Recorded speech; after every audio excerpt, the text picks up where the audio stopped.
Okay, so here we are. I will not fear Donald Trump. I have steel in my backbone. And the reality is I will not allow this person, Donald Trump, who unfortunately is a broken man, to get in the way of progress and to separate. Wow. Okay. Lots breaking at this hour. Thank you for all of you who have been tuning in and so patiently waiting. This is really remarkable. Everything that's happening. It's history in the making. We're on the front lines of this, and get ready, buckle up. This is why, if you had any doubt as to why Donald Trump wanted Matt Gaetz in the seat, this is about why you need it, ladies and gentlemen. Okay, for sure. Okay, wow. Okay, Judge Merchan. Kind of punting, sort of, but not really. Didn't know what to do. I mean, the guy's completely panicked. And so he puts the ball back into Bragg's court. Bragg, whatever the guy's name is, Alvin. He's panicking as well. And now I'm going to just tell you this. I'll tell you this right now. Letitia James, Alvin Bragg, and Fani Willis ought to be damn careful. Because you heard what Mike Davis said the other day. Hey, sweetheart, we'll put your fat right into prison. That could come to fruition. Because this is setting up a very nasty battle that I predict right here, right now. The federal government, Donald Trump, and the Supreme Court will win. Welcome to the program, everyone. I am Trish Regan's Trish Regan Show. Reminder, we got Christmas coming up. You can get all your merch, as the kids say, at the trishregan.shop. Trishregan.shop. You can help support the show, all that good stuff right over there. But this is just tremendous. I mean, I'm watching this going, you got to be kidding me. These people, unbelievable stuff. So moments ago, we learned that Judge Merchan decided he'd hold off, if you would, right? He'd sort of wait and see. He'd call that sentencing off for the now newly president-elect Donald Trump. So this is in that so-called hush money case, which the whole thing is just absolutely positively ridiculous. It never should have been brought in the first place. Alvin Bragg knew it. He didn't want to do it. But guess what? He had to run for office, and there was all this pressure among some voters in Manhattan that wanted him to do this. And don't forget, he's running again. So this is like survival. Letitia James, what is she going to do without Donald Trump? Alvin Bragg, what does he do without Donald Trump?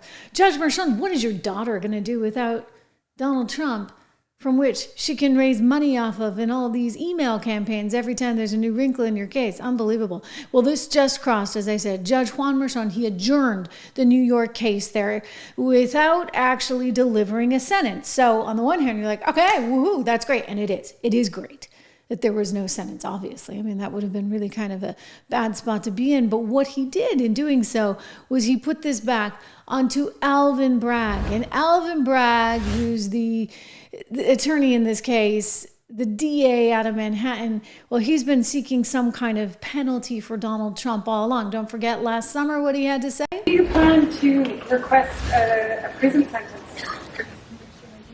for Donald Trump's multiple violations of the gag order that was in place should factor into that request at all? The judge scheduled a sentencing for July 11th.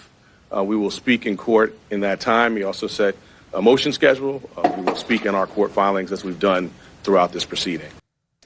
Yeah, and then it didn't happen. It didn't happen. And so now we're looking at a situation where this guy, Judge Merchan, is trying to save face, and he's trying to say, well, we can punt and wait 4 years. We'll sentence Donald Trump after the fact. I mean, are these people nuts? I think they might actually just be nuts. I think they really are. And I think they have no respect nor appreciation, really, for the rule of law or the break between federal and state power. And so this is what you're getting in this moment. So he adjourns the thing. He turns it over to Alvin Bragg, who gets, sort of next say on it. And Alvin Bragg, who's worried about his own political hide, is saying, well, I got to run again, right? Where am I going to get my campaign money? I got to have this thing live another day. And so now he's saying, okay, well, we'll wait until 2029 to deal with this. Unbelievable. Unbelievable. Here's the deal, guys. You throw it out, okay? You throw it out. That's the right thing to do. Alina Habba making this point the other day on Fox. So it's time to wrap this case up, throw it out. If this judge wants any credibility back, that's what he should do. There should have been a directed verdict. There should have been a mistrial. Yeah. Exactly. I mean, it shouldn't be that hard. You didn't have the ability to go after him on the election stuff anyway. Moreover, once you get the Supreme Court involved, and the Supreme Court said, you know what, he's protected, well, then he's protected. So what are we doing? Why are you having this thing hang around? Because, oh, this is your get out of jail free card somehow? Except that it won't be. It really won't be, because now Alvin Bragg, Fani Willis, Letitia James, you guys are in so much more trouble. Now the whole Matt Gaetz thing really does make sense. I'm going to get to Letitia in just a second, but first a shout out from one of our great sponsors here on the Trish Regan Show. You know, if you're uncomfortable with the way things are going, maybe gold makes a logical investment in that environment. I encourage you right now to go over and check out my friends at American Heart for Gold. Go to trishlovesgold.com. You can get up to $15,000 in free silver. Again, trishlovesgold.com. You can text my name, Trish, to 65532 or call them at 1-844-495-1115. Everything that's so crazy right now, hey, maybe you want some kind of protection against this Armageddon. I hate to say it that way, but you can get up to $15,000 in free silver. Listen, there's a lot of different reasons I like gold, and we can get into some of those. I do talk about them actually in the Invest in MAGA guide that I just put out with my colleague over at 76 Research, investinmaga.com. It's a free guide for how you invest. Gold is one of the things that we look at in there, but there's plenty of other ways, and there's a lot of really, really strong, really good ways to be investing right now. So think about that. Letitia James, you might want to think about your future, lady. Letitia James, increasingly looking like she's going to have some... I will not fear Donald Trump. I have steel in my backbone. And the reality is I will not allow this person, Donald Trump, who unfortunately is a broken man, to get in the way of progress and to separate. Well, Letitia, I actually think you are a broken woman who has nothing but vengeance on your mind and career on your mind. And Letitia James, let me just kind of make something really clear. It's extremely important right now to the country that someone like you get her legs cut out from under. The reason being, you are a threat to the system. You are a threat to the economy. You are a threat to the very foundation of capitalism that exists in the United States of America, because you somehow thought you could come along, lady, and you thought that you could decide that you knew the valuation on various properties, you know, great real estate expert that you are. And in deciding these valuations, you would somehow be able to then go after Donald Trump because you didn't think it was worth as much as he and Deutsche Bank thought Mar-a-Lago was worth. I mean, you got to be kidding me. This woman is so far out over her skis. This is what's scary. I mean, this is what's scary. I'm going to let Trump say it. We're going to go back to Letitia, because this is what needs to get dealt with. This is not vengeance. This is not retribution. This is cleaning up the system for every single American so that they're not confronted with the likes of a rabid Letitia James in the future. Here's Trump talking on it this summer. I'm going to take you to Lower Manhattan and former President Trump. Are you a victim of extortion? The country is on fire. There are protests all over the country. I've never seen anything like this. Many graduation ceremonies are being canceled. They're canceled, as you know, in Colombia. They're canceling a lot of them. And we have a president that just refuses to talk because he can't talk. You know that, and so does everyone else. Some of the statements made about this witch hunt on CNN, fake news CNN, Michael Moore said the proof of falsifying records has not been accomplished. On Good Morning America, they said, we heard that expense payments to lawyers are legal expenses. You pay a lawyer expense payments. We didn't put it down as construction costs, the purchase of sheetrock, the electrical cost. The legal expense that we paid was put down as legal expense. There's nothing else you could say. You don't have to put down anything, I guess. But we put down legal expense was legal expense. Is that a correct statement, Mr. Attorney? And everyone's saying, oh, gee, That's the fraud. That's what they're trying to get us on. The fact that we call a legal expense, they marked it down in the books. And forgive me, I was referring to a different case when we first went to that sound, but nonetheless, really, really important to hear because that's referring to the case that we're talking about right now in the here and now. Donald Trump saying this doesn't really make any sense. You know, I didn't do anything illegal in terms of my funding and in terms of my campaign. I had a personal expense and then I had some legal expenses. And one would think that the Supreme Court, by the way, which has ruled on this already, would say, you know what, you're covered. You're covered in both cases. One, it was personal. Two, then when the campaign had to get involved, then you were going on to become president, et cetera. There's forgiveness there. And yet, this is a situation where, again, we're looking at today, they're just going to try and dangle this over his head. I don't think that's going to work. I think that you're going to see his team come back and appeal again, and this will eventually get tossed out altogether. It will be a major win. In the meantime, you're going to look at more and more problems for the likes of Letitia James. Letitia James, who's just so hell-bent on going after this president because she doesn't, frankly, have a career without it. This is a state case. Last week, he perfected his appeal. And we are confident that in the state of New York, that we will recover over $450 million for the residents of the great state of New York. He's engaged in name calling. But unfortunately, the reality is that I will not dignify his comments. And two, I will not amplify his racism and or sexism. We've got to focus on issues. Americans are struggling right now. Inflation has gone down, again, under the leadership of President Biden. Right now, we are experiencing one of the lowest unemployment rates in oh my God, she's like a spokesperson for Kamala and Biden. History.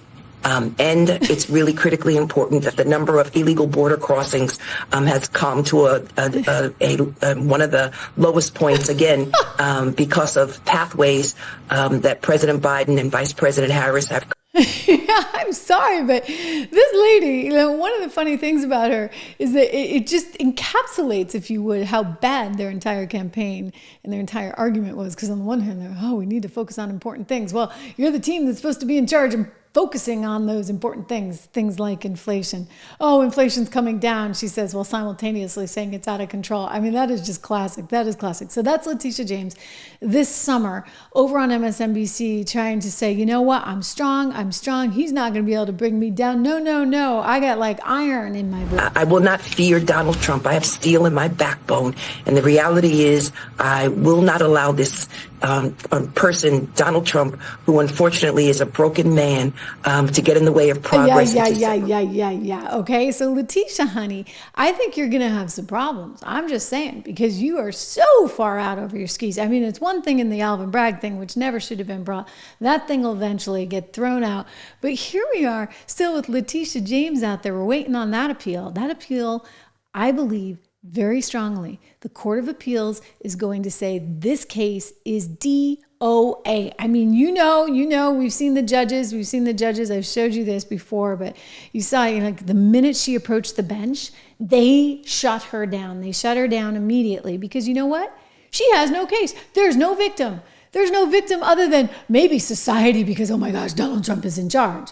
Letitia, the American people just picked Donald Trump, overwhelmingly. He won the popular vote.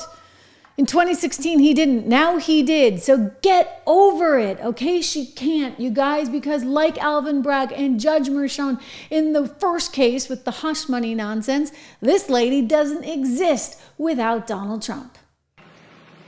So as you can see, we know their playbook. We know Project 2025 before it was even published. And we have been working both in my office and with other Democratic AGs across this country to make sure that we would be ready to respond to any attempt to roll back our rights. Okay. Ready, willing, and able, right? Because she's all geared up for a fight. Except you're picking some weird fights. You're picking fights that don't have any legal ground on which to stand. And so, lady, it's over. He won. Judge Mershon, Alvin Bragg, it's over. He won. And this is exactly why you want someone like, the appointment caught me by surprise.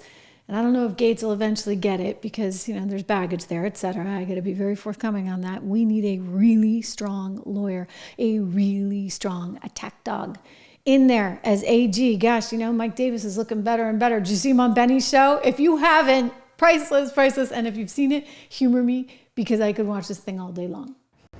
Let me just say this to Big Tish James, the New York Attorney General.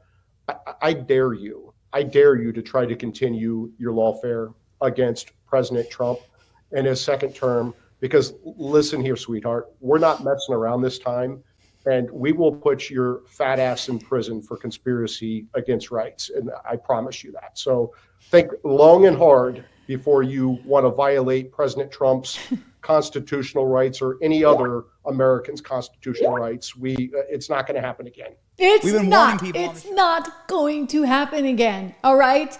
He won. Americans overwhelmingly chose him. You tried to come up with everything. For goodness sakes, at least Jack Smith went home. His entire team went home.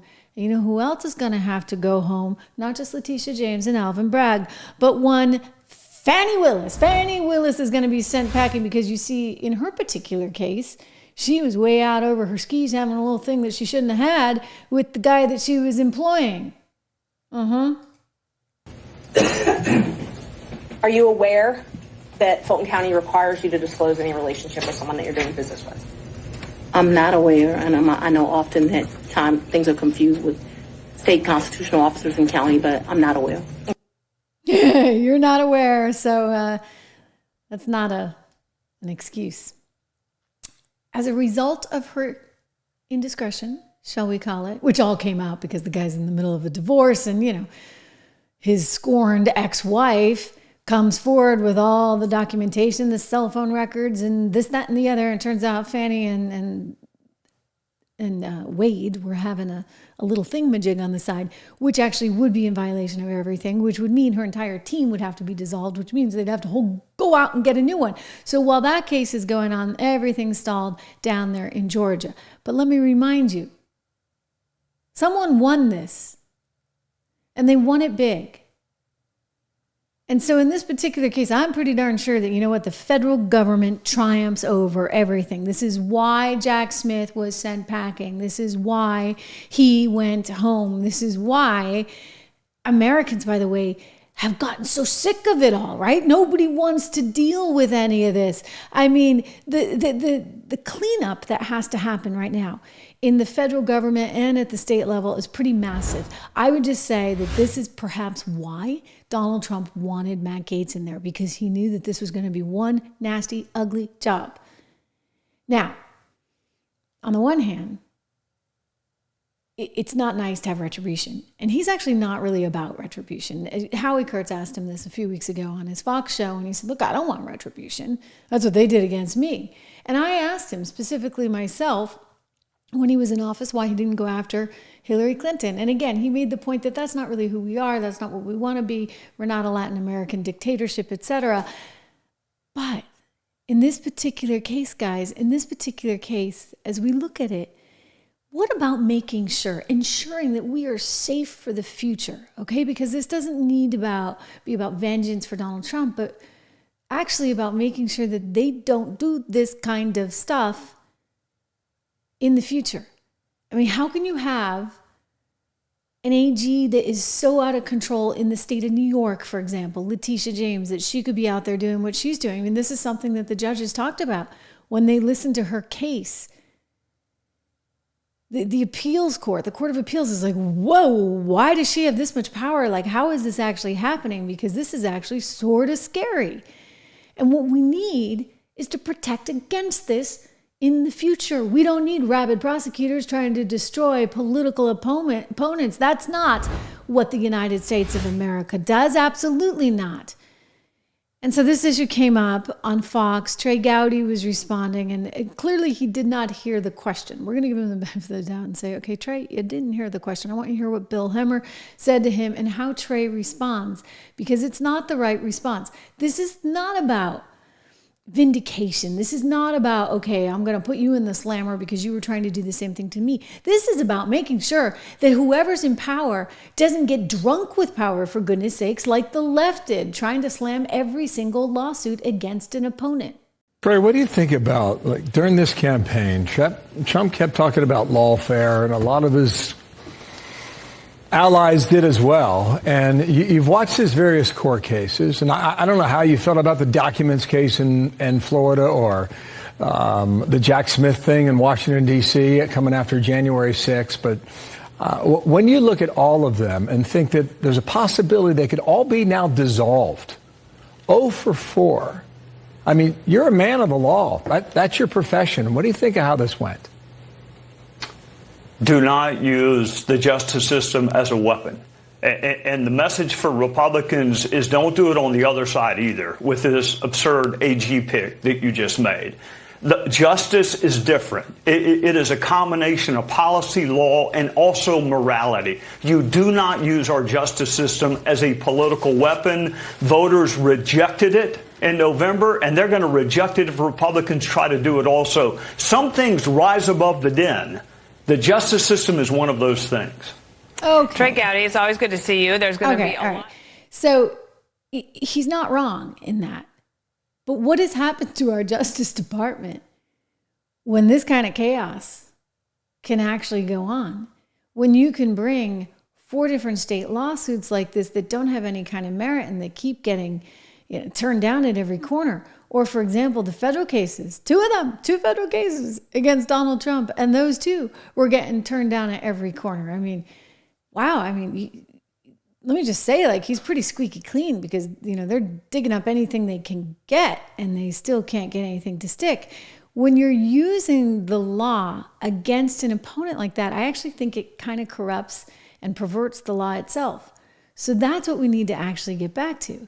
Donald Trump's team, considering this very much a win, what has just happened, ladies and gentlemen, Alvin Bragg is reserving the right to come forward with this case in 2029. But the judge in that case, Judge Mershon, has said that they're going to adjourn. They're going to adjourn, and the prosecutor is making the decision that he wants to come back in 29. I guess he wants to have a reason for still having a career. Anyway, let's go over to what the Trump team is saying in reaction. Re-elected President Trump with an overwhelming mandate to make America great again. It is now abundantly clear that Americans want an immediate end to the weaponization of our justice system, including this case, which should never have been filed, so we can, as President Trump said in his historic victory speech, unify our country and work together for the betterment of our nation. Fox's contributor and law professor at George Washington University, John Turley. Jonathan, we were talking last hour, and now a little bit more time has passed. Any fresh thoughts on November 19th and what we could see? Well, the Trump administration, I think, can take some solace that they'll have a chance now to argue that the case should be dismissed. But I don't think expectations can be particularly high given this judge's track record. He has not shown any great balance at the trial. I was surprised in watching the trial to see some of his rulings, which frankly didn't make a lot of sense to me. I thought that he had left layers of reversible error, but none of that can be reviewed until this is finalized. Now, some have suggested that the judge could just freeze this for the upcoming term, to leave it in pendency. I just don't see that type of suspension as a likely or good option. You would have the president's critics saying that he's awaiting sentencing after a jury found him guilty of felonies. They need to have a status that where they can appeal this case, including the decisions made by this judge. Now, it is possible in a week that he could yield to calls for dismissal. You know, many have, including myself, felt that this case should never have been brought, that the judge made an unholy mess of it. In my view, it would be good to send the attractions back to their cages and call this circus over. But I wouldn't necessarily bet the farm on that one. Wow. So again, just if you're joining us right now, some breaking news. The judge has called the sentencing off, and Alvin Bragg has now come forward requesting, the Manhattan DA, that sentencing happen in 2029. Woohoo! Like crazy town, okay? Crazy town. And this is why you need a desperate cleanup of this, because otherwise this really does threaten the entire... Why would anybody want to go into politics, for goodness sakes? I mean, you know what? He's kind of a glutton for punishment. I think he loves this country enough, and he's so determined as an individual. Just, you know, he's got the fight in him. Remember, fight. I mean, he's got it more than anyone, so he's willing to put up with this stuff. But most people wouldn't, okay? And that's a shame. It's a shame because we need to be better as a nation. We need to be more fair as a nation. You can't just go after political opponents. It happens way too much. If it happens once, it's way too much. So shame on this judge, shame on Alvin Bragg, shame on Letitia James and Fani Willis and her BF whatever that she's got down there, and Jack Smith and the rest of them. We need this fixed. He won. Americans told you we need it fixed. We got so much more to get to because you get some grifters over at MSNBC proving how much of the grifter mentality they really have. But first, another shout out to one of our great sponsors, and that would be Balance in Nature. I take my fruits and veggies every single day, which is really important this time of year as we're going into the holidays and everything's crazy and everything's busy and there's not as much sunlight and I don't get enough as it is living in the Northeast. So balanceinnature.com is where I get my vitamins. I make sure I take my fruits and veggies, both are gummies every single day. You know, we're talking about health a lot lately, right? With RFK Jr. and HHS, this stuff is good. There's no gluten, there's no junk in it. You can be assured of that. So I encourage you to go over, take a look at Balance in Nature. They have the best deal that I think I've ever been able to present to you. So that's nice at year end. 50% off. 50% off with my name, code word Trish, 1-800-246-8751, 1-800-246-8751. And don't forget, you're helping the show, you're helping yourself. So win, win, win. But these folks, I mean, it's just sort of unbelievable. And I think people are saying, thank goodness Donald Trump won. I mean, when you look at what's going on internationally, the insanity there, you know, just horrible stuff with the conflict heating up between Ukraine and Russia, and Biden seemingly lost in the Amazon. You know, there was that picture, that photo op opportunity that they had just the other day. Did you see this, guys? If not, it's worth a little look-see, because Biden really seems lost, dazed, and confused. And you know what's crazy? No one even seems to care. I mean, that's what's wild about it. No one seems to care that the leader of the free world is not making it into the big photo op there for G20. Here we go.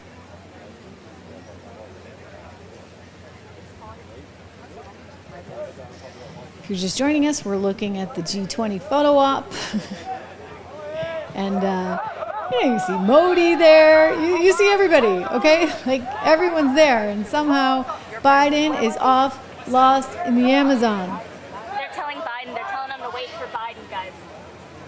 They're saying wait for Biden. Okay, Biden's not here yet. We got to wait for him. So do they? Guess what? Nope. Let's fast forward. They don't. They had their picture taken and they completely walk off. No Biden. Doesn't that tell you exactly where we are in the world? Kind of sad. Kind of sad indeed. But you know what? You get what you pay for, so to speak. And on this one, America has gotten exactly what it probably bought and paid for. Speaking of being bought and paid for, you know, over at MSNBC, they're suffering with declining ratings, like the worst they've ever seen. Same thing at CNN, actually. But at MSNBC, they're down like 51% from the day the election happened. I want you to see a before and after with Joe and Mika, because this is their signature morning show over on MSNBC, hosted by Joe Scarborough and his wife. Yeah, his wife. Okay, she wasn't his wife, but apparently they had a little thingy too. I mean, it's all like, you know, you hate Trump and all of a sudden romance in the air. So Joe and Mika went down to Mar-a-Lago to try to grovel, shall we say, with the president-elect, and say, oh, we didn't really mean all that bad stuff that we said, even though we said a lot of bad stuff. And I'm just going to say, you know what? These people are about the bottom line and the ka-ching. Like, they're no different than Megan Thee Stallion. Megan Thee Stallion was for sale. Joe and Mika are for sale. A case in point. Take a look at this. And then he says, that the news network that... This is incidentally just a few weeks before the election, Joe and Mika going on and on about how terrible Trump is. That is most critical of him should be taken off the air.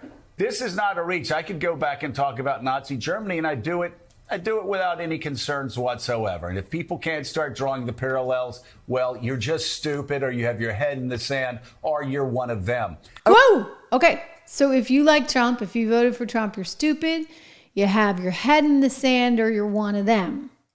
For the past week. That was before they decided to go down. There was this little number too.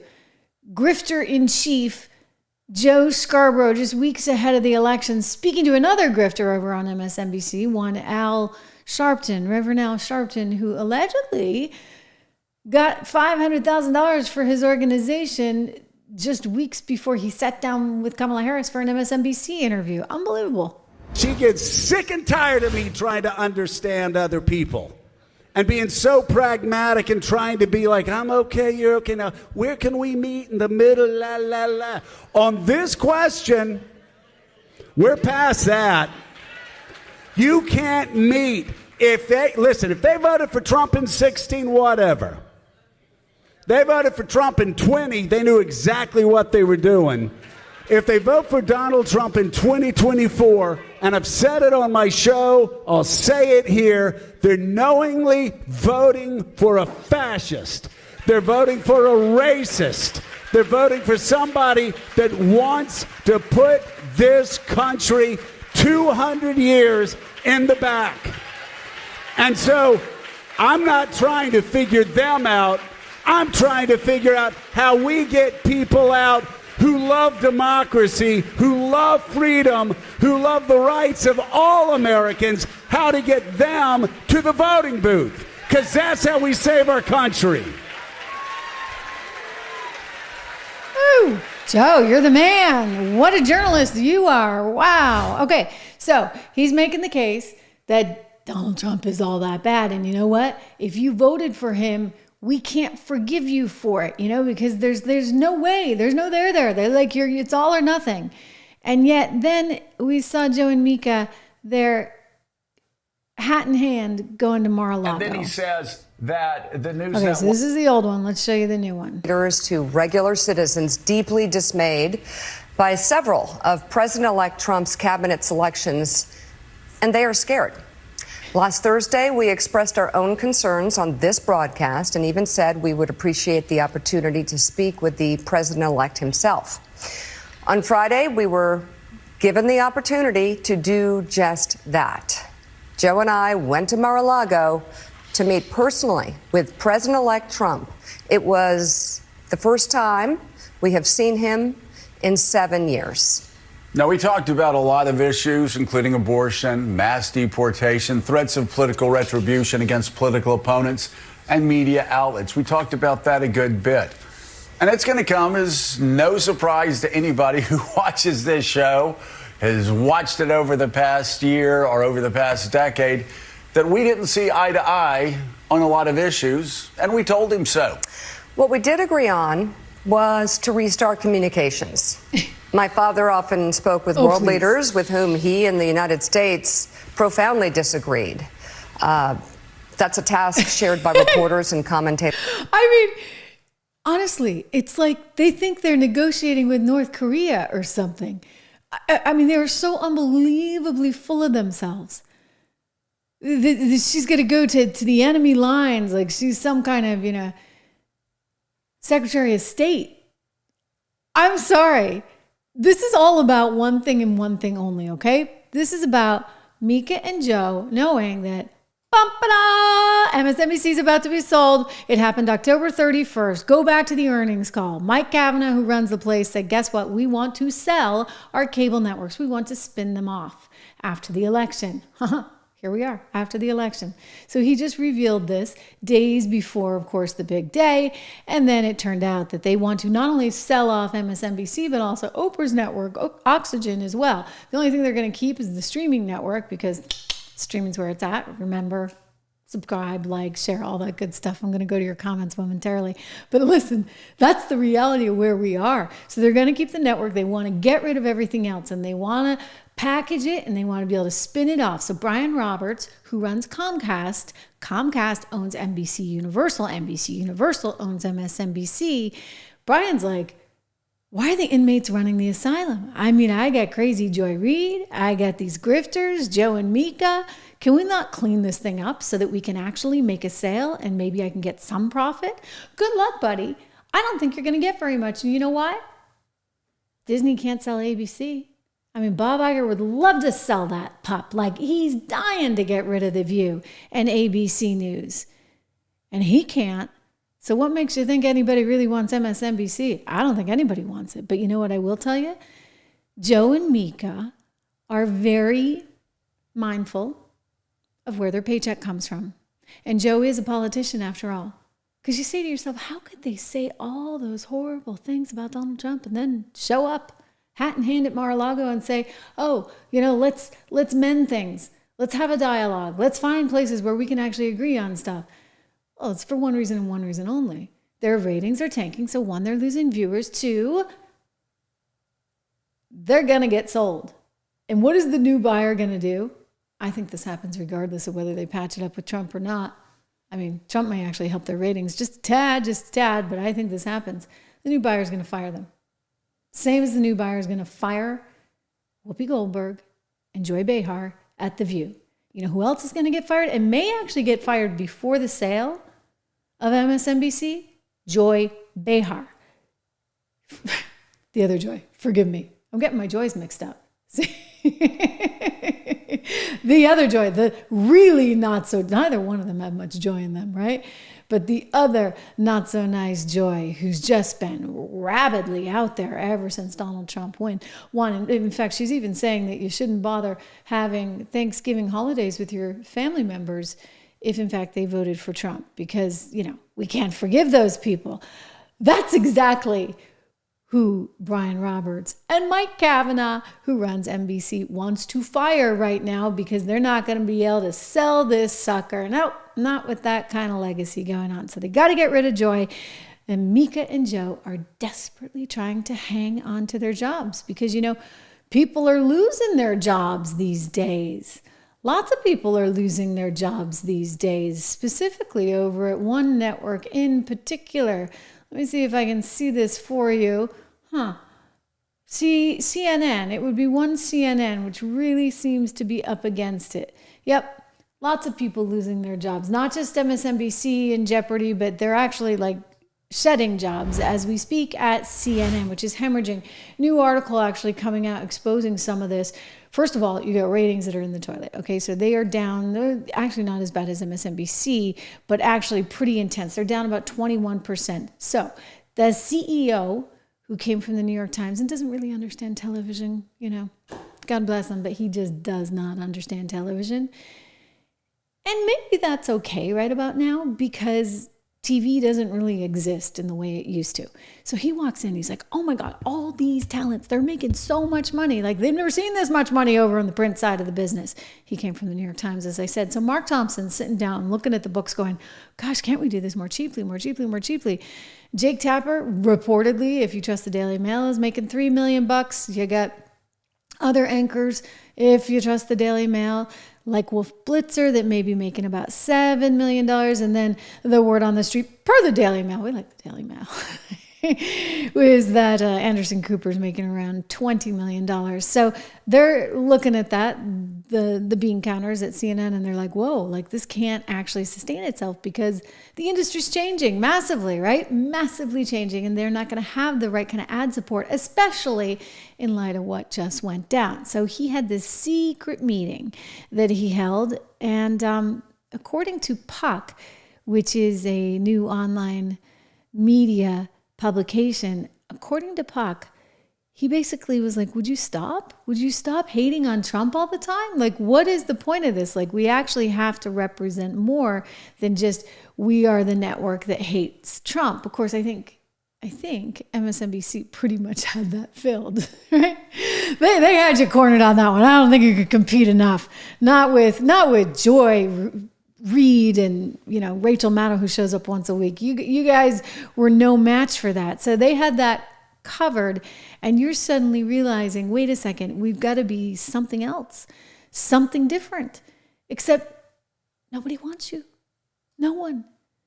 Look, the first victim of the layoffs over there at CNN, that would be one Chris Wallace, who was paid somewhere around $5 million, I guess, to host that streaming show, which never took off because they got rid of their streaming network, I guess, before that could even happen. So they're challenged, and more are expected to go. But what I think you need to remember is how fearful they are now, because they did some really bad stuff. It's almost as though during this election, I was like, why do they keep getting worse and worse? Like, the TDS is crazy. It's absolutely on steroids.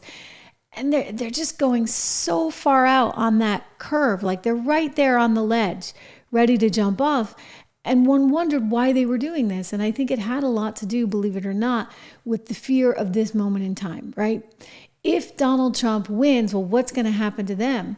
Because the further and further out they went, well, the more likely it becomes that Donald Trump's going to do exactly what you're seeing him doing. He's actually out there saying, okay, it's time to sue. It's time to actually, make some changes. It's time to actually get my FCC chairman in there, who, by the way, is one strong badass of a guy. Like, he's going to come in. He's going to say, well, this isn't fair. I mean, CBS, what are you doing? Re-editing stuff to make somebody seem great and somebody else not so great. This is going to get called into question. One of the things he pointed out, Brendan Carr, who's going to be head of the FCC just yesterday, was that the FCC made it their number 2 mission to make sure that there was more diversity, equity, inclusion. So, like, when you're watching TV and you see the commercials come on and everybody's like, interracial couples, and, you make sure you see lots of people that look this way and lots of people like that, and, blue hair and piercings and everything. I don't know. I'm making that up. But, like, the point is like, you need representation. If you didn't have enough representation, you were going to get threatened with losing your license as a broadcaster. So that's what that's been about, from the shows to the commercials themselves. And I think now things are about to change in a pretty massive way, as they should, right? Like, as they should. I mean, look, this was partly why I started 76 Research with Rob, because the DEI, ESG stuff had gotten so out of hand. And I'm like, well, there's bargains out there. There's ways to invest appropriately without all this nonsense. And even if the big guys can't, because they have all those stupid rules, you know what my rule is? Profits. Profits count. Profits matter. And Rob is brilliant. He's been doing this for decades and run billions of dollars on Wall Street for decades. And he's been a dear friend for a very long time. And I said, what if we could actually give really good quality research that doesn't have to be beholden to the DEI and the ESG nonsense, and we give that on a big scale to the public? Cheaply, right? Because hedge funds, they pay like thousands of dollars for this stuff. And so we partnered up to create 76 Research. We have a brand new guide out right now. It's called Invest in MAGA. You can get it for free. Just sign up over at investinmaga.com. We have model portfolios, 10 to 15 stocks in each one of those model portfolios. You can become a Founders Club. That's the best deal because you get the most in terms of the portfolios, including any new ones we add. So go take a look at that. Again, it's investinmaga.com, because there's a lot of change coming. Not just within the media sector, but also in the financial sector. Bitcoin, by the way, that's exploding. We got news today. Howard Lutnick is going to be, it seems, I don't know if it's been made totally official. Sometimes I hear things back channel, and I need to make sure before I come out and report it that it's actually been out there. But Howard Lutnick is expected to be the new Treasury Secretary of the United States of America. So he had a good one last time around, and Steve Mnuchin, the former Goldman Sachs banker. Howard Lutnick is CEO of Cantor Fitzgerald. You may have heard of them because of the tragedy they experienced on 9/11. He is very pro-Bitcoin, for whatever that's worth. I think Scott Bessent was too, but nonetheless, that seems to be where the direction is heading right now. Again, I'll see if it's been confirmed officially. Perhaps not officially. It looks like this is what is anticipated. Donald Trump, the Wall Street Journal now reporting Donald Trump to pick Howard Lutnick as, forgive me. Oh, wow.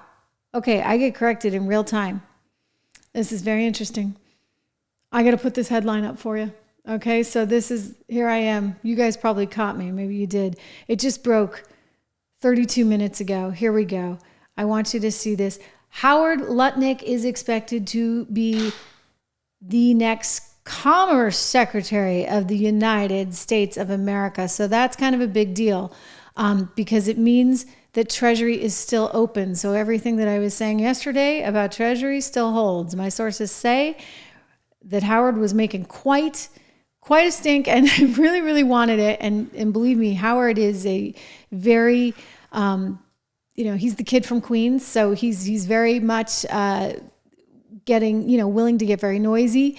He apparently had the likes of Elon Musk in his corner. And I think even Michael Saylor, actually, Michael's been on this show, and Michael is somebody I believe who tweeted out or retweeted something that was in the pro Howard Lutnick camp. Michael Saylor is the largest holder of Bitcoin. Now, he's being named Commerce Secretary. I would not be surprised, and this is just, I'm rambling. This is real-time show. I'm going to give you my intel as I see it. Knowing Donald Trump, he might be a little reluctant for somebody like Howard Lutnick because Howard has a very large stash of Bitcoin personally. And given that he was being pushed by the Bitcoin community, Donald Trump, may have been sensitive to that. I would not be surprised. And of course, you don't want the appearance of people profiting personally, right, on any of this. So it looks like the game is still on for Treasury Secretary. It looks like sort of from what I'm hearing, Scott Bessent could still be in the running, although Kevin Warsh, who's sort of, been a Fed guy, institutional guy for a long time, is also very much in the running. But I think that this is quite telling. Howard ran the whole transition team. He apparently wanted Treasury Secretary. Commerce is great. Commerce is absolutely great. It looks like he's going with Howard Lutnick as Commerce Secretary. We'll see. It's not been made official, but again, the intel I was getting earlier today that he might actually have Treasury seems to have been wrong. So we'll see. Exciting, huh? All happening right here in real time. So anyway, we were talking about just the mess that the media is. Really, really just lousy. You know what? No one listens to the mainstream media anymore. I mean, that's what they can't figure out. I mean, they're sitting here going, but wait a second. We told you he was a bad guy. We told you he was a this and that. I don't even want to repeat the stuff that they were saying about Donald Trump. And yet America overwhelmingly voted for Donald Trump anyway. He won the popular vote. Okay, that tells you what you need to know. And so now they're sitting there going, well, what do we do now? I mean, Joe and Mika made the pilgrimage to Mar-a-Lago to try and figure out if they could mend fences in some way, shape, or form because, they're scared out of their minds that they're going to be out having to do a podcast soon. Let me tell them, rest assured, life is actually better here on the other side. Make sure you subscribe, share, like, all that good stuff. But here they are trying to figure out, why are they so irrelevant? They just can't figure out why they're not relevant. Listen to this. New research shows 1 in 5 adults regularly get their news from influencers on social media. The number is even higher among younger Americans, with almost 40% under the age of 30 getting their news from those sources. According to the Pew Research Center, the social media site X remains the most widely accessed platform, followed by Instagram and YouTube. I mean, that comes obviously for political news. And Mike, that's the challenge. You grew up in a newsroom like Gene grew up in a newsroom. I mean, that's a challenge for a lot of mainstream media sources is, do they make themselves relevant again? To hear 20% of adults who actually get influencers on social media. I don't know maybe somebody who makes baskets, and while they're making baskets, they look up and say, vote for candidate X. I don't know how they make themselves. You see how arrogant they are? Make ourselves relevant again because they don't know how to make themselves relevant again. Can't compete with 20-second snippets. Or basket weavers. An iPhone, walking up the street, morsels, getting your entire news digest of the day in less than a minute on your phone as you're walking under the crowd with coffee in one hand and your phone in the other. I don't know how we catch up to that. Yeah, so Gene Robinson... You can't, and this is actually what some people are starting to realize. So remember how X was like persona non grata, and you just heard the guy who, well, I guess got fired for plagiarism from the Boston Globe, Mike Barnacle. Well, he's like now one of the cool kids on Morning Joe, if you can call them that. That's a big if. All right, anyway, so they all hate Twitter. And yeah, the kids are watching the 20-second clips on Twitter. We show you a lot of the 20-second clips and we digest them and we talk about them here. But the reality is that all those corporate elites and snobby elites with all their arrogance, they've just suddenly realized that actually, maybe they actually need to be back on Twitter, X. They need to be back on X. They can't actually just take their ball and go home like they tried to do. I don't know what that was about. They're like, okay, well, Elon has it now, so we're not gonna participate. Well, now they're participating, believe me, because that's where the action is at. Now I know that there's some influencers like, the woman who's about to get fired from Disney's Snow White, Rachel Zegler, that cute little ingenue that seemed so sweet when she was in West Side Story. She had kind of a pretty voice. I liked her. And then she turned into something else. Oh my goodness. Even got Gina Carano fired from Disney because Gina wouldn't put up her pronouns on her Twitter account. Funny how this all sort of comes full circle, especially considering that there is one little lady that would be AOC, who actually also is not putting her pronouns up on Twitter anymore. Because you know what? It doesn't really matter now, does it? No, it doesn't really matter. And so all of this is, of course, this little one, here she is. This is Rachel Zegler, who likes to wear a mask when she is greeting and speaking with any of her fans outside the Broadway play that she's doing right now. So she got Gina fired. She's saying, I'm off X. I'm done. I don't want to participate anymore, because I'm going to take my ball and go home. But the reality just is this, and that's that everybody else is there. I'm there, by the way. Follow me there. We're live there right now, by the way. And that's sort of the way the world is. And so the faster the mainstream media catches up with where we all are, the better. That's better for society. I criticize Mika and Joe as being grifters and just caring about their bottom line and making sure they don't get fired. But in reality, I do hope that there is more of an exchange of ideas. I hope we can go back to a place in America where we can all speak and we can all be heard and we can all be respectful of one another, because let's face it, there's one team that's not respectful at all. Like, you could get fired for being a Donald Trump supporter. There were kids that were freaking out on college campuses if they saw so much as a Trump sign on the street. And they still have this TDS over at The View, right? Owned by Disney's ABC News. And by the way, this idea that Trump won with some kind of mandate is not true. We have information there. He beat Kamala Harris by 1.6%. Joe Biden beat Trump by 4.5%, and nobody said it was a mandate. So get that out of your lips, out of your mouth. It actually is a mandate. It is a mandate. Should we pull up the maps? It's all red, and then a couple little blue sparkles here and there because y'all think you're stars. Okay, you go on with your little sparkling, little blue, little stars that you are on the coast in New York City and in LA, but the rest of the country, we're somewhere else. You know what? Because we actually believe that you do need law and order. We actually do believe that you need the police. You cannot defund the police. Have you seen, for goodness sakes, what happened in New York City? Tragic. An insane person who had been let out of jail because, why would you keep him in jail? Not unless they want a transgender surgery. Would you keep them in jail? Then you could give it to them for free, right? If Kamala were in charge, for goodness sakes. Anyway, these networks are flipping out because they're getting hit with potentially billions of dollars in lawsuits. Donald Trump is filing lawsuits against all of them, from the Daily Beast to Penguin House Publishing to the New York Times to ABC News and George Stephanopoulos personally there to CBS News. In fact, at CBS, he's filing for $10 billion, which actually is more than the parent company Paramount is actually worth. So he just put them all out of business together. The View's kind of panicked about this. Hey, at least over at MSNBC, they got Mika and Joe that are willing to suck up to anybody who they need to suck up to. I don't know if you get the same thing going on there at The View. They're getting nervous. They want to actually now see if they can find some conservative voices to just join their little table and round things out. Good luck. Good luck. I mean, you'd have to be some kind of masochistic idiot to go on that show. I never understood it. I've had friends that have done that show and conservatives that have done that show. And I'm like, really? Like, do you hate yourself that much? It is so not worth it to have to face the likes of Whoopi Goldberg and Joy Behar every day. I mean, my gosh, just looking at them, right? Okay, now I'm getting a little mean, but let's see where they've been and what they have done.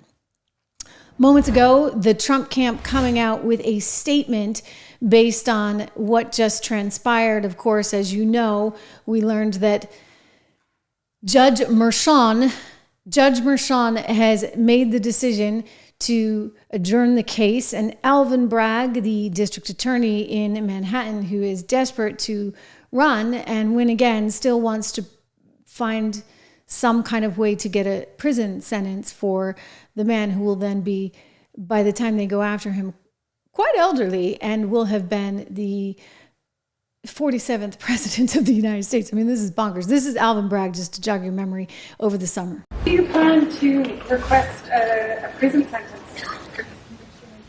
Donald Trump's multiple violations of the gag order that was in place should factor in that request at all? The judge scheduled a sentencing for July 11th. We will speak in court in that time. He also set a motion schedule. We will speak in our court filings as we've done throughout this proceeding. Yeah, all right. So basically, Merchan was like, I'm going to just adjourn this thing, which means he calls it off. The ball then goes back to the district attorney. And the district attorney, Alvin Bragg, whom you just saw, said that he actually is going to delay the sentencing till 2029. I mean, the problem is, they don't really have a case here. None of this really makes a tremendous amount of sense, as the Trump team has noted. Here is the statement that just came out. Trump fans releasing this, the transition team saying, quote, "This is a total and definitive victory for President Trump and the American people who elected him in a landslide. The DA in Manhattan has conceded that this witch hunt cannot continue. The lawless case is now stayed, and President Trump's legal team is moving to get it dismissed once and for all."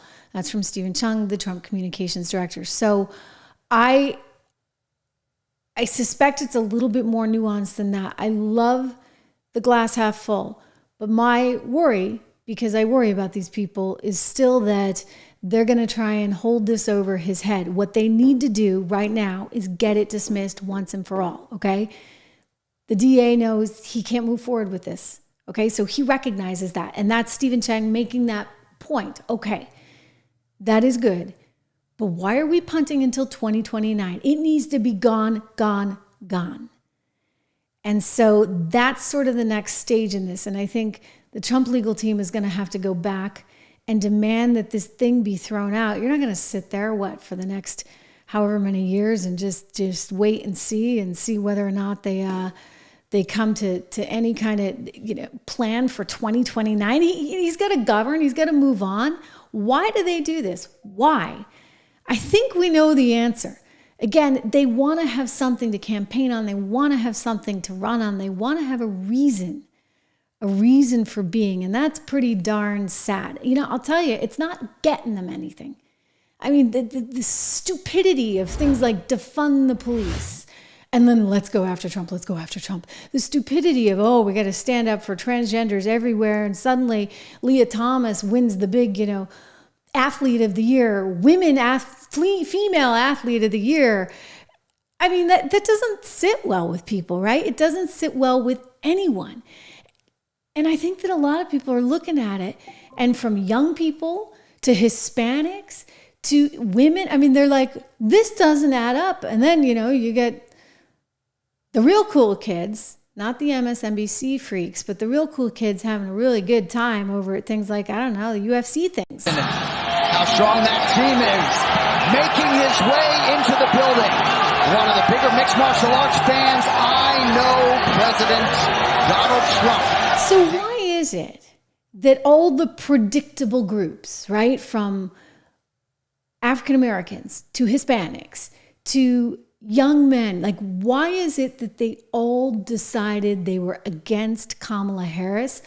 Well, the Hispanic one, I think, comes down to culture. Really and truly, I think that the left just got it all wrong. I sat down moments ago with Jose Maya about this. He runs Libre.org. Let's listen in.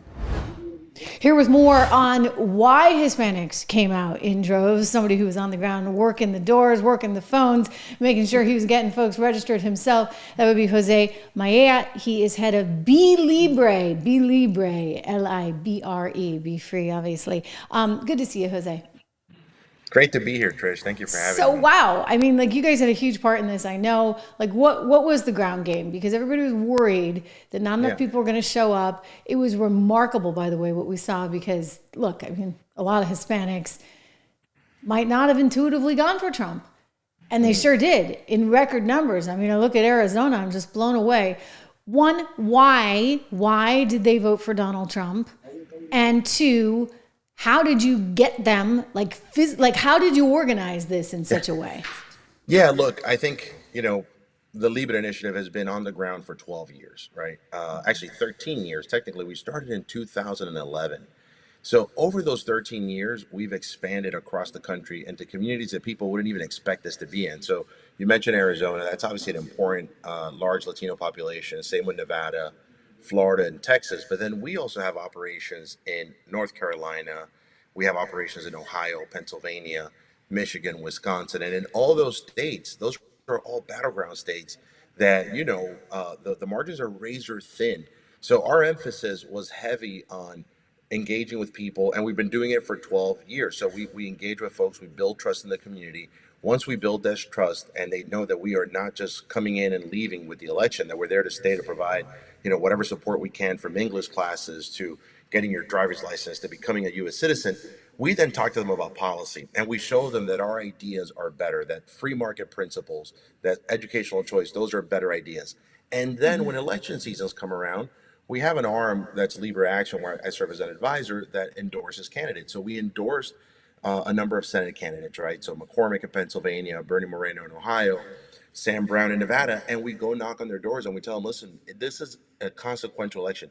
If you don't like the direction that this country is going in, if you're upset about the economic situation of the Biden administration, you need to come out and vote. And when you cast that ballot against those policies, against those ideas, don't forget that there's a Senate candidate on the ballot. And so we were able to get them to come out to vote for the top of the ticket, but then we were able to get them to connect with those Senate candidates and say, yes, I need to vote for these policy makers who are going to represent what I believe. One of the things I think the left really got wrong, and is somebody who is not Spanish, but certainly has been exposed to a lot of Spanish culture. And my first job was actually covering Latin American sovereign debt markets at Goldman. And Venezuela, Argentina, Mexico, Brazil, actually. And I speak Spanish. And so I'm very familiar with some of the challenges of the immigrant community here. I am familiar with the challenges that certainly we've seen from a political and economic perspective throughout the Western Hemisphere, specifically when it pertains to Latin and South America. But one of the things, I guess, that surprised me this go around was how dense the left was on it, because like basic things, right? Like you're going to come out with Latinx, and I'm like, guys, what do you think the entire language is, right? Like the entire language, you've got masculine and feminine nouns, and like you're gonna remake Spanish with this Latina. You're a Latina, you're Latino. Like you can't be Latinx. Yeah. I mean, nobody's gonna. That's not gonna fly. That's not gonna play in Peoria. So as they say. Look, it was this kind of like blunder, one after another. Like they just didn't seem to get the values that I think the Hispanic community actually holds pretty dear. Yeah, and that's a great point, Trish. I think something that the left has done for a long time, and they've been effective at it, is use identity politics to divide people against each other, right? To divide one group of Latinos against another one, to divide people of means, right? People who've had success and have had wealth against those who are trying to make it, and kind of blame someone, sort of the victim mentality. Hey, it's their fault. And this is all part of that narrative of identity politics. And unfortunately, you're absolutely right. In this climate right now, where people were literally paying double or triple what their basic goods cost, right, 4 years ago, you could talk to them about whatever you want. They weren't going to listen to any of that. They were going to vote based on what was in the best interest of their family, and it was the economic issues that drove out most of the economic issues, but also something else, because I think the left was relying on this idea that somehow Hispanics everywhere just wanted, the floodgates open and more people to come here. One, yeah. And that's not actually what we've seen at all. I want to bring you to some of Tom Homan, who's now going to be running the border's testimony, where he was making the point that you can't have this lawlessness. And I want to get your perspective on what the Hispanic community really thinks of this. First of all, your comments are disgusting. I've served my country. I've served my country for 34 years. I find your comments disgusting as well. I've served my country for 34 years. And yes, I held a 5-year-old boy in my arms in back of that tractor trailer. I knelt down beside him and said a prayer for him, because I knew what his last 30 minutes of his life were like. And I had a 5-year-old son at the time. What I've been trying to do my 34 years serving my nation is to save lives. So for you to sit there and insult my integrity and my love for my country and for children, that's why this whole thing needs to be fixed. And you're the member of Congress. We agree on that. Fix it. We agree on that, but I disagree. But I also disagree with your characterization of immigrants as prone to criminality. People for 3 decades on this. Gentlemen, time is. Look, you want to know why there's 50,000 people in detention? You want to know why we have 1 million illegal entries in the United States? You want to know why we have these issues? Because you have failed to secure the border. You have failed to work with this president to close the 3 loopholes we've asked for 2 years to close. So if you want to know why this issue exists, you need to look in the mirror. You have failed American people for not securing the border and closing loopholes. Mr. Homan, please respect the chair and the authority of the chair. The time of the gentleman has expired. I've asked you politely to let me go beyond my time, and you let other people go beyond their time, but not to Tom Homan. He don't get me go beyond his time. Mr. Homan, we have approved an agreement between the Republicans and the Democrats with the ranking member. We increased the time of one member of Congress who was interrupted by a protest. That is done with the approval of the ranking member. Please respect the chair's authority. I respect the chair's authority, but the chair... Mr. Homan! You work for me. I'm a taxpayer. You work for me. So the recommendation, of the many that you recommended family separation. I recommended zero tolerance. Which includes family separation. The same as it is with every U.S. citizen parent gets arrested when they're with a child. Zero tolerance was interpreted as the policy that separated children from their parents. If I get arrested for DUI and I have a young child in the car, I'm going to be separated. When I was a police officer in New York and I arrested a father for domestic violence, I separated that father from his family. Mr. Homan, with all due respect, legal asylees are not charged with any crime. When you're into the country illegally, it's violation 8 United States Code 1325. Seeking asylum is legal. If you want to seek asylum and go through the port of entry, do it the legal way.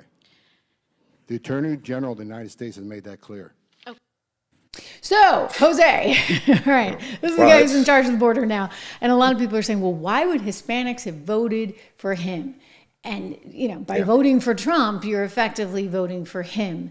And I'll let you answer that question. Yeah. Look, Hispanics believe in the rule of law, right? Like so many Americans, we want law and order. We want a society that's civil. Now, one thing about those clips that you see is a lot of the rhetoric and a lot of the language that's used that sometimes is very charged and can be clipped into even smaller sound bites than those, right? You did a good job of playing the whole clip so you don't just pick and choose. But that's what's happened with this immigration debate. It's become a fight over sound bites and who could score points against the other side. But, one thing Mr. Homan said when he pointed at the member of Congress and said, you're responsible for this. You need to fix it. You've let the American people down. I think we could say that about Congress. And he also mentioned 30 years without anything happening. I think Latino communities, what they want is they want civility. Like communities that are on the border, they're living through the nightmare that is this crisis. Like it's affecting their quality of life. And they're also having to witness, like he mentioned, some really awful things that as Americans, we should not be willing to accept. So that border crisis, sometimes people talk about the humanitarian issues and so on. Well, there's nothing more humanitarian than securing the border, because what happens and the journey here what those cartels, the organized crime organizations that are bringing people do to these folks is awful. So as Americans, I think it's the right thing to do. Latinos believe that. And most Latinos, listen, we understand the difficulties that people have to go through and so on. But a lot of folks that came here the legal way, right? And they want to respect that. So what we need to do is improve that legal system, make it better, because it is broken. And that's what Mr. Holman was mentioning. The legal system is broken. We haven't had any policy in 30 years. The border is a disaster. We haven't had any enforcement of the law and the rule of law. And so if we get there, I think that's what Latino wants. And frankly, at the end of the day, look, we are prouder than anyone else when it comes to the values that make America exceptional. I think anyone who is a naturalized citizen has to take an oath that those of us that were born here, I was born here, don't have to take. And in that oath, you commit yourself to protecting and defending the Constitution of the United States. That's something that all Americans should aspire to want. It's law and order like anything else. Came out to vote, yep. That's what they believe in. And you know, I look at this horrible situation that's been unfolding in New York with the 4 people that were stabbed. It's awful. But this whole defund the police, and that's not something that's specific to Hispanic people in New York. This guy, it doesn't seem like there's any rhyme or reason to his victims, but the fact that he had been in prison and was let out, you understand what's going down here. I mean, people just say, look, I want to be safe. I don't want to have to fear for my life. And I think in these border communities, but in these also very urban communities as well, it doesn't matter what color you are, what your ethnicity is. All that matters is that, you know, you're an American and you want to be safe and you need a little law and order in order for all that to happen. Listen, I know you guys had a big hand in getting the vote out with Be Libre. I want to encourage everybody to go over and look at what you guys are doing, because I know you're going to have your work cut out for you just over the next couple of years. It's not about every 4 years or every 2 years. It's about the day-to-day and making sure that, you know, we embrace everyone in this country. It's the American way. So thank you for all you do. Jose, very, very, very good to see you. Jose Maia Thank you, Trish. from BeLibre.org. Thank you. All right. So our thanks to Jose. There's another story developing right now. Mike Johnson, who is, of course, Speaker of the House, was just asked a short time ago about this story that some of you may have been following, may not have been following. I guess somebody that's coming into the House is originally a man. And this has become kind of an issue, specifically for one Nancy Mace, who is saying that she does not want to use the same restroom as the person that is transgender who is coming in. And this is kind of heating up, so much so that just a short moment ago, we heard from Mike Johnson, and we also heard from Nancy Mace. So Nancy Mace really attacking the issue straight on. Let me bring you her sound, because this just appeared, and I actually haven't even seen this myself. So how do you like that? But we'll watch it together here in real time. This effort in response to Congresswoman McBride's coming to Congress? Yes, and absolutely, and then some. I'm not going to stand for a man, if someone with a penis is in the women's locker room, that's not okay. And I'm a victim of abuse myself. I'm a rape survivor. I have PTSD from the abuse I've suffered at the hands of a man. And I know how vulnerable women and girls are in private spaces. So I'm absolutely 100% going to stand in the way of any man who wants to be in a women's restroom, in our locker rooms, in our changing rooms. I will be there fighting you every step of the way. Wow. Okay. So again, the wrap on this is somehow just Congresswoman Mace being mean. The reality is the issue is a whole lot bigger than that, right? We know that, and we can get into that. But before we do, I just want you to see Mike Johnson, of course, was asked, Speaker Mike Johnson being asked about this moments ago, and I want to show you his reaction. Mr. Speaker, is freshman-elect Sarah McBride a man or a woman? Look, I'm not going to get into this. We welcome all new members with open arms who are duly elected representatives of the people. I believe it's a command that we treat all persons with dignity and respect, and we will. And I'm not going to engage in silly debates about this.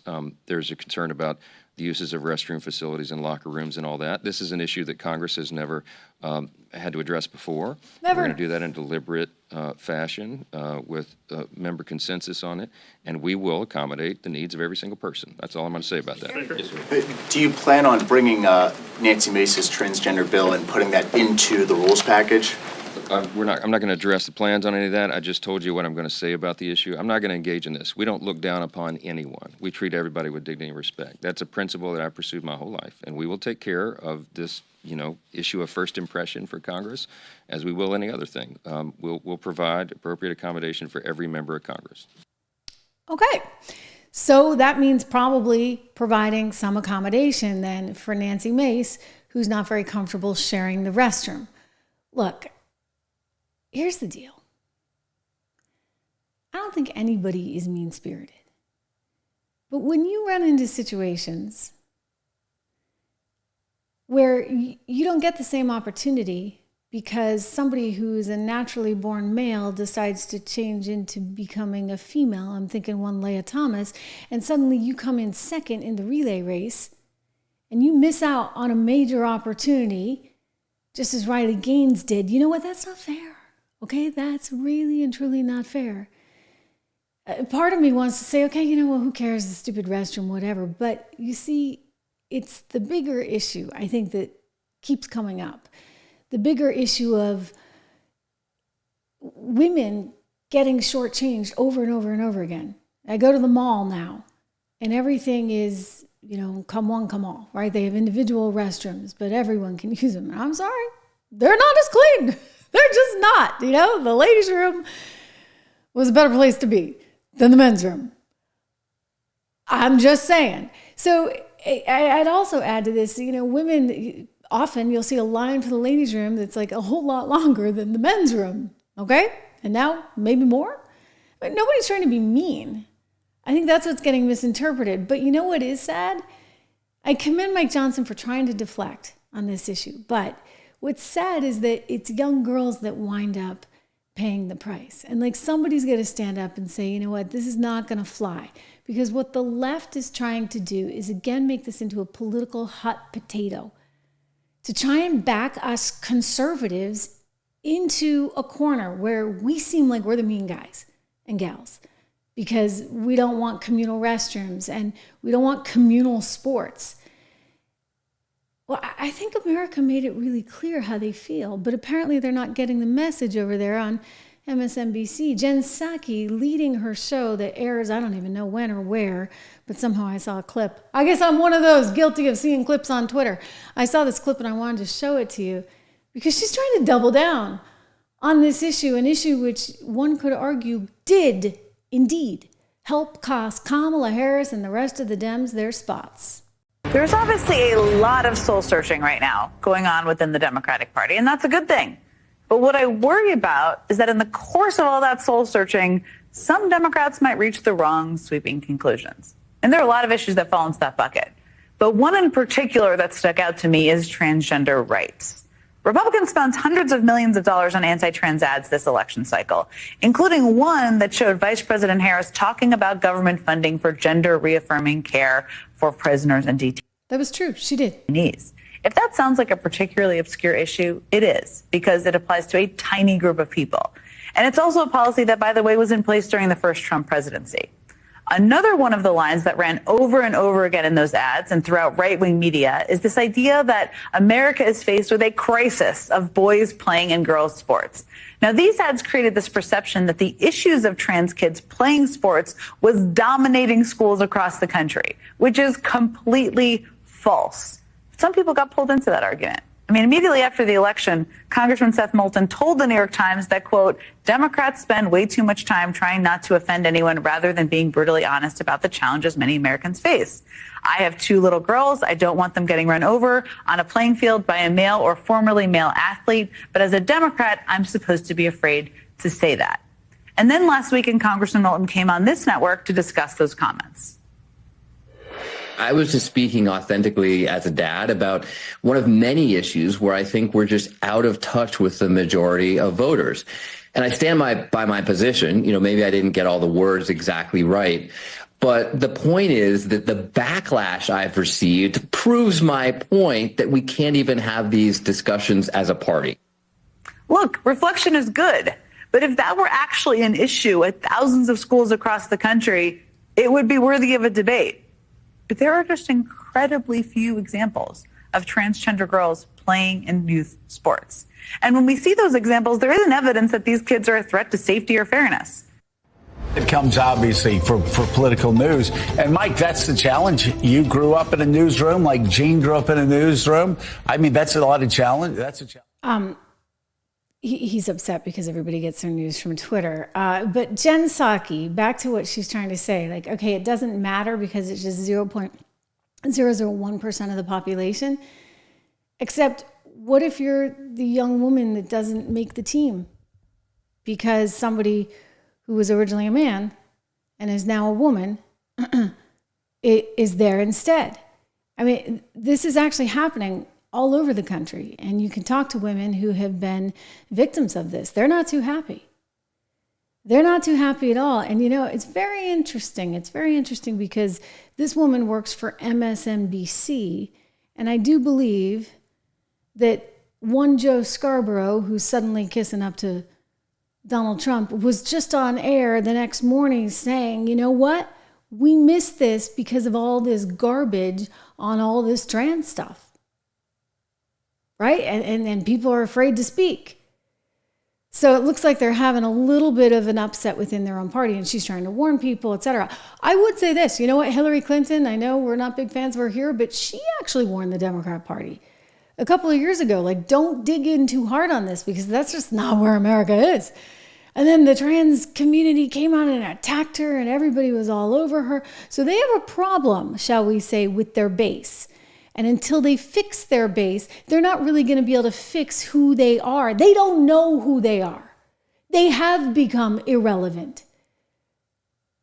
As the former Boston reporter started to say. For a lot of mainstream media sources is, do they make themselves relevant again? To hear 20% of adults who actually get influencers on social media. I don't know maybe somebody who makes baskets, and while they're making baskets, they look up and say, vote for candidate X. I don't know how how we make ourselves relevant again, because we can't compete with 20-second snippets on an iPhone walking up the street. Morsels. Yeah, you can't compete with anything, because you know what, guys? You've actually just completely lost who you are. Forget about whether it's 20 seconds. Hey, we get thousands of people tuning in. Ian, good to see you. Mike Costa, good to see you. I know. Cat Crazy, good to see you. You've been here a while. Listen, we're here. We're talking about all these issues, and we've been going like almost an hour and a half, okay? So it's not just that. It's the fact that you guys are so arrogant and you're so out of touch, and you think, to hell with the young women that aren't going to get the gold medal. Or to hell with the young women that feel uncomfortable in that restroom. I mean, I realize that Nancy Mace is making a very big deal about one particular case. But can't we come up with a solution for that? Like, can't there be an individual restroom for that particular person? Like, when the worldwide governing body of the Swimming Association said, hey, you can swim in your lane. And your lane only. After all, you're not allowed to take certain kinds of drugs and medications to improve your muscles now, are you? You can't have testosterone supplements in the Olympics.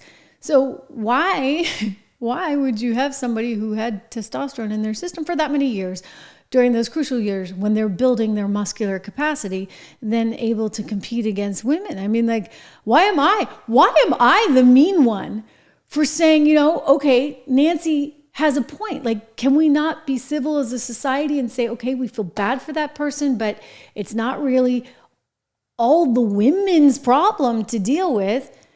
Maybe give them another bathroom and give them, her, him, whatever, like whatever gender they are on that particular day. They get their own lane in the swimming pool and their own lane on the track. And you know what? Fine. But don't cost our girls, are naturally born females anything? We need to look out for them. A reminder, if I haven't told you already, we're sponsored in part by our friends over at American Heart for Gold. Trish Loves Gold is the URL. Good place to go. You can also text my name, Trish, to 65532 1-844-495-1115 is the number. Up to $15,000 in free silver. I'm just looking at the markets right now. We've got a market that, again, I think... Well, let me give you real numbers in real time as we get word that the Treasury pick is not going to be Howard Lutnick. He is going to Commerce. Howard Lutnick going over as Commerce Secretary. That's very, very interesting to me because it tells me Scott Bessent is back in play.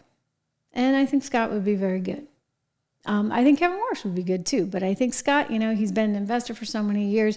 He's thinking about things in very important ways. So here's the passage from the Wall Street Journal article. In a statement announcing his pick, Trump called Lutnick a, quote, dynamic force on Wall Street. That is absolutely true. And he praised him for building a, quote, sophisticated process and system to staff the incoming administration. True as well, because Lutnick was running the whole transition team. Trump considered Lutnick to lead the Treasury Department, but he fell out of favor for the job amid mounting tension with another leading contender, investor Scott Bessent. Lutnick's allies, including Elon Musk, signaled their support for Lutnick for Treasury. I got to tell you guys, I thought this one might be over, right? When I saw that Musk was out tweeting for Lutnick, I was like, oh, well, what Elon Musk wants, Elon Musk gets. But this is a very interesting example of Elon Musk maybe not carrying all this weight, of Trump pushing back and saying, well, wait a second, this is the guy I originally picked. And so I think that's important. I'm not going to read too much into that other than remember, Donald Trump is his own man. And he's not going to be forced to do anything, whether it be by Elon Musk or the kids or anyone else. He's there following his instincts on what he thinks is right. And I know he likes Scott a lot. I think, as I said, Kevin's also in the mix. I think this is a really important appointment. Don't forget, he wants to use tariffs and use them all day, right, to fight all these international battles. You got to have a really good Treasury Secretary to do that. So this person is going to be working very, very closely with him. And again, as we have just learned, it seems that Scott is back in the running and Howard is going over to Commerce. Interesting moment. There's a lot that's going to be very interesting in the coming weeks and days. I do encourage you, if you haven't already, go get the free investinmaga.com guide that Rob and I worked tirelessly to put out. A lot of information there for you on how to think about these markets, because I really do think that there are good times ahead. Look, anything can happen, right? Anything can happen. And I'm not your financial advisor, although I do have a lot of really good ideas. And Rob has been doing this forever, for 20 years, and he's a phenomenal stock picker. I mean, just look at, let me see if I can show you just some of our portfolio holdings, because they've been up significantly. I don't have it right in front of me, I guess, at this moment, but I love showing you because we have done so well with these model portfolios. We look at a lot more just in the 76 report. The model portfolios have 10 to 15 stocks in each one of them. The 76 report looks at a lot of trends. For example, what did we say? We got to see where Bitcoin is right now. I told you guys when it was 65,000. Remember, I had Michael Saylor on the show, and at 65,000 per coin, we published a note saying you really ought to look hard at this. I mean, it's wild. It's the Wild West. It's going to be all over the place. You know that. But it's kind of the, schmuck insurance type thing. Like you might just want to have it anyway, just a little bit with money that you can spare. And wow, okay, 93,541. I bet you it would have been 100 if they had gotten Howard there at Treasury. So 93,541. We said get it at 65. I mean, I've been following it since it was 10. So there you go. I know everybody, gets nervous with it. And I think you got to take that into account, and you got to remember it is extraordinarily volatile, and you could be up 30 and down 30 all within the span of a day. So it's one of the reasons why some people, like Michael Saylor, actually kind of love it. They love the volatility of it. It's good to see you all here. Chris, great to have you here on the show. It is just, I'm seeing so many. Billy Lynn, welcome back. Sir, I saw some of your comments. Billy, I'm trying to put this up. I saw some of Billy's comments on some of the other chapters that we put out because, we've got content coming all the time. My team is wonderful. They'll take this show and they'll divvy it up into little spots for you guys to be able to watch this in smaller chunks because, an hour and a half is a lot. Thank you so much. Michael Parks, 84 in the UK. Welcome to the show. We love having you here. Great to see everyone. Listen, I want to remind you that we are live here every day around one-ish. And I look forward to seeing you back here again on the program again tomorrow. There's so much going on. There's so much to be excited about.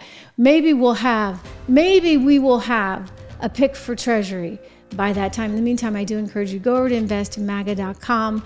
Go there, learn, because there's a lot of opportunity ahead, and I look forward to being here with you every step of the way. History is in the making, minute by minute. It's changing quickly. I'm here to help guide you through all of it and make sense of it. I'll see you tomorrow.